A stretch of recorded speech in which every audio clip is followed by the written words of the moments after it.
What's up mga Kablis Hunters? So today, pupunta tayo sa isang cafe na kahit malayo ay talaga namang di narayo. Let's go!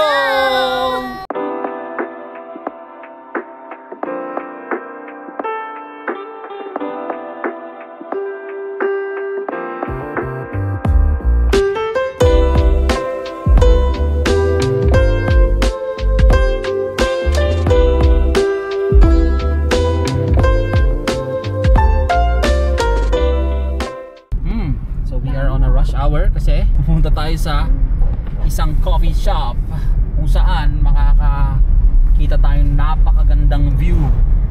So let's see. Wow, that's so beautiful. Look at that. First sunset of February. Ang Cafe Stella ay located sa 733 Ambuklao Road, Itogon, Benguet, 6.8 kilometers or 15 minutes away from Pacdal Circle, Baguio City. Ang Ambuklao Road ay ang daanang nagkokonekta sa lalawigan ng Benguet at Nueva Vizcaya kung saan madadaanan ang bayan ng Itogon. Maraming motorista ang pinipiling dumaan rito dahil na rin sa napakagandang tanawin na iyong makikita habang binabaybay ang malabitukang kalsada. Kasabay nga rin ng pagsibol ng mga bagong atraksyon ay ang pagbubukas ng mga cafe at resto na may magagandang view. At isa na dito ang Cafe Stella.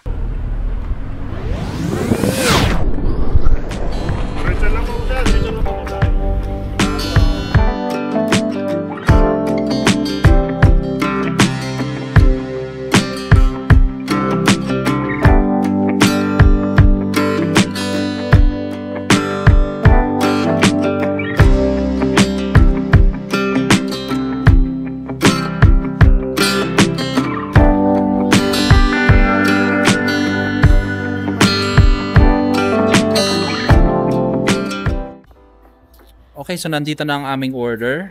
So, start natin kay Mami. Mami, anong in-order mo? Creme brulee latte. And then, So, your food. This is longganisa, all-day breakfast daw. So it has tatlong longganisa and then 2 eggs, tapos suka, atsara, and garlic rice. Okay, Ayan, so taste test. Taste test. Tingnan naman natin yung longganisa. Without the, suka. Ano yung vegan? Hindi. Ang nakalagay doon is Baguio siya. I'm not really sure. Parang alabansa. Baka homemade naman nila. Pwede. Pero masarap siya. Garlicky. Yung egg, Uy, okay wow. naman. May siya. Oo. Ang tawag sa ganyan? Yolk.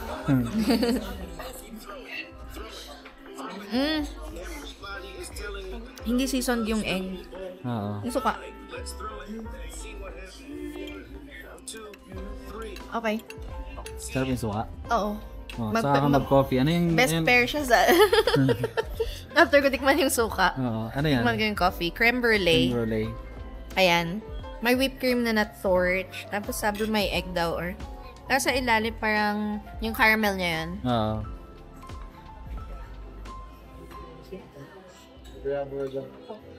Ay, ang sarap. Sarap siya? Oo, pag na-mix mo na, hindi na siya masyadong matamis. Kasi kanina, tinikman ko na hindi ko minix. Sobrang tamis dahil sa caramel sa ilalim. Pero pag minix mo na, nag-complement na yung flavors ng latte, ng whipped cream, tsaka nung caramel. Ano na siya, masarap. Okay. Oo. Pero sana makatulog ako ng... Baka di mo patulogin ito, coffee. Okay, next Kylie. Ano yung in-order mo na? So yung first dish yung order ko is matcha Spanish latte, di ba? Oo. Okay. The next here is the main course is grilled teriyaki, tapos yung steamed vegetables, fried egg, and cordillera rice. So ito yung perfect bite. So minix ko na to, that egg, steamed vegetables, teriyaki, and Tagalin natin yung puno dyan. tapos with this, with sauce din. Hey, may sauce siya. Try mo yung sauce. Nalagyan ko na. Nalagyan ko. Agree? Sauce mo na. Parang ano lasa ng teriyaki. Japanese ba? Ito ang masasabi ko. Delicious. Yun lang. Sarap. Very nice. Grilled, yung grill niya. Kumanta ba yung teriyaki Smoky sa lahat? flavor. Very smoky flavor. So it's very good. How about your matcha? Kuha ba yung teriyaki na gusto mo? Mami. Well, maybe. Not bad yun pa, no? Lang. Mix muna natin bago natin... Wait lang, i-review mo muna kay Daddy. Okay, try na natin. So this is the creme brulee latte. Mahilig ko sa harap.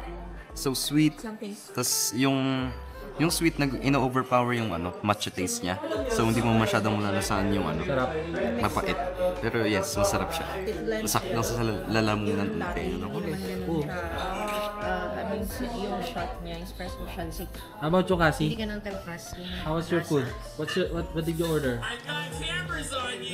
Say, what? Tempura? Yes, a tempura? Try one. Show me.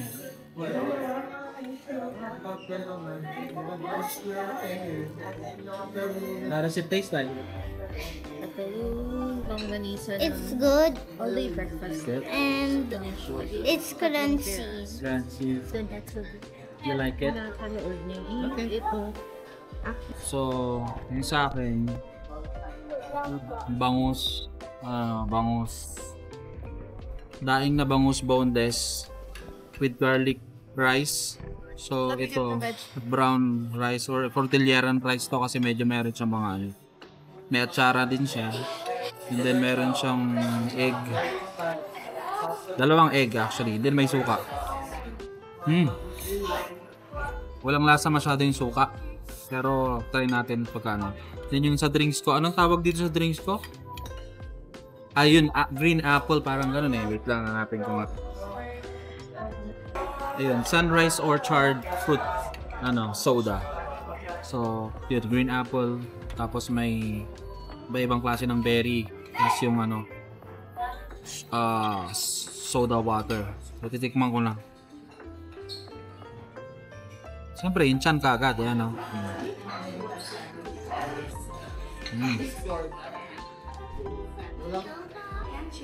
How's the good? Hindi ko mo.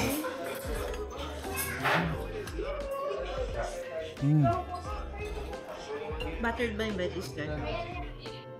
Okay lang Wala siya masyadong timpla. Pero sobrang nag-complement siya dito sa tawag nito, tuka. Kanina nung tinikman ko, wala siyang lasa. Pero nung kinain ko na itong Tama na. oo, meron na siyang lasa. Ang alin? Itong suka, biglang sumarap. Walang lasa. Walang asim kanina. Hindi masyadong matapang. Oo, pero nung nilagay ko na nga yung nalasa, parang talaga, nag-create siya ng flavor out bigla. So, kailangan talaga magsasama sila. Yung atsara naman. Perfect match. Ang sarap ng atsara. Fresh na fresh. Sarap. Sarap. Nice. Kinuha ko yung vegetables sa plate ni Cassie. Tikman mo, sarap.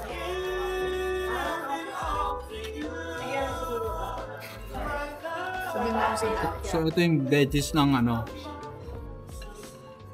tempura ni Cassie. Ay, oo nga, masarap. sarap, no? Meron siyang sesame oil or sesame seed. Sesame seed Ayun yan. lang yan. Yung black siya. ayun mga diba? Sarap siya. Kaumayon Nice. pa rin na sa akin ko. So, ito yung soda ko.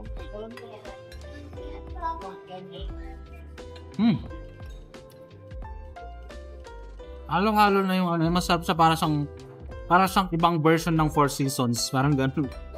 Okay, so this is the spaghetti and meatballs pasta. So as you can see, my meatballs. Tapos real tomatoes siya and basil. So tingnan natin kung anong lasa. Okay. Tabi ko muna. Tatlo pala yung meatballs niya. Sige, isa tayo. Ganda siya. Okay. So hindi mo naman na kailangan i-mix kasi nakamix na talaga yung sauce niya. Tikman natin. Mainit pa.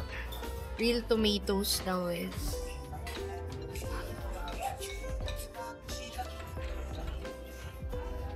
Wait lang.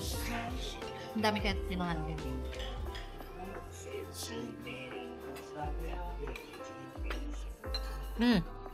Lasang-lasa mo yung real tomatoes, yung basil.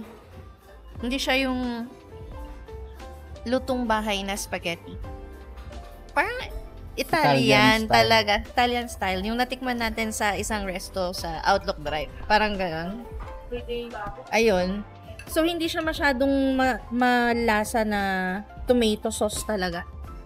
Real tomatoes yung nalalasahan mo. And malakas yung lasa ng basil.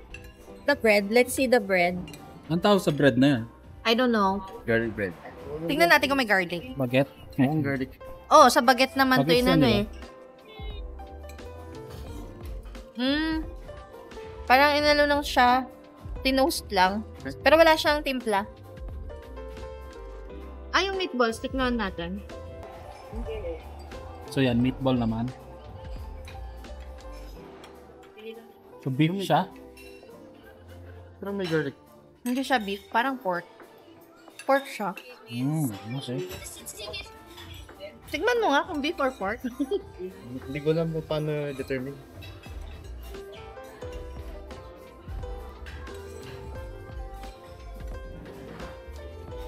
Actually, hindi siya malasa. Nasa longganisa. So pork siya. Pork. For sport. So, Ikaw, parang may tignan mo ano nga. Parang may garlic to.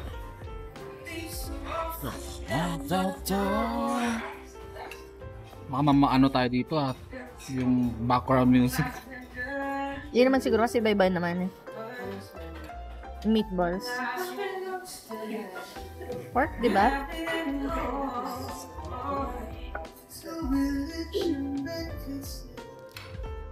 Parang beef. Beef siya. Pero hindi siya masyadong tinimplahan, ano? Hindi, kasi yung lasa nung meatball, nalagyan siya ng breadcrumbs. Kaya meron yung texture niya dun sa loob na parang, para siyang, mag-explain mo, pagka kumain ka ng bread, tapos nalusaw na yung bread sa bunganga mo. Meron yung breadcrumb, yun yung ginawang, ginamit na Binder. binder. Beef ba talaga? Mm. Pork siya. Parang hindi siya malasang beef. Sarap nga. Yung yung spaghetti, hindi siya yung typical na Filipino spaghetti. Oo, hindi siya. Italian style. Sarap. I like it. Parang sa olive oil din siya na itos, no? Sarap. Sarap. Para nga hindi na kami magtalo ay tinanong na lang namin kung saan gawa ito. Japanese pala siya. Ito po ba beef to? Beef or pork? Beef. Sabi sa'yo beef. Thank you.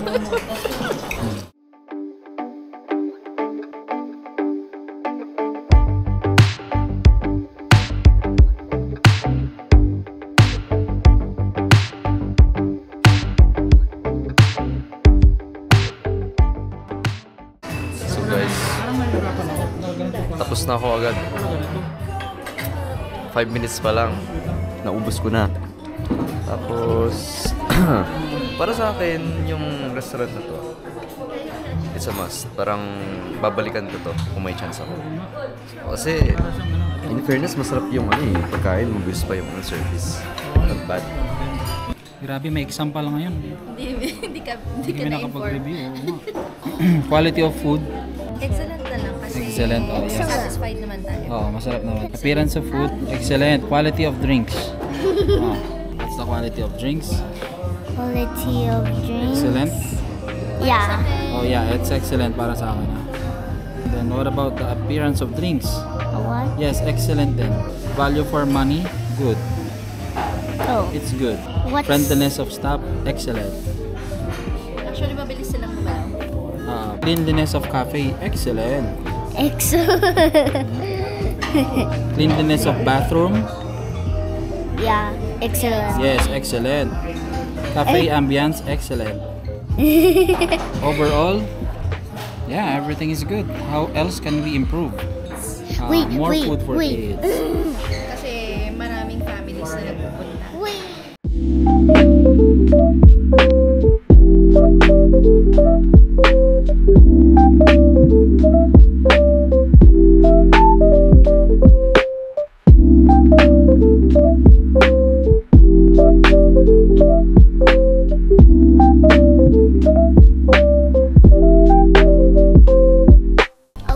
guys, tapos na tayo kumain. So, see you again on our next food hunting activities. Bye!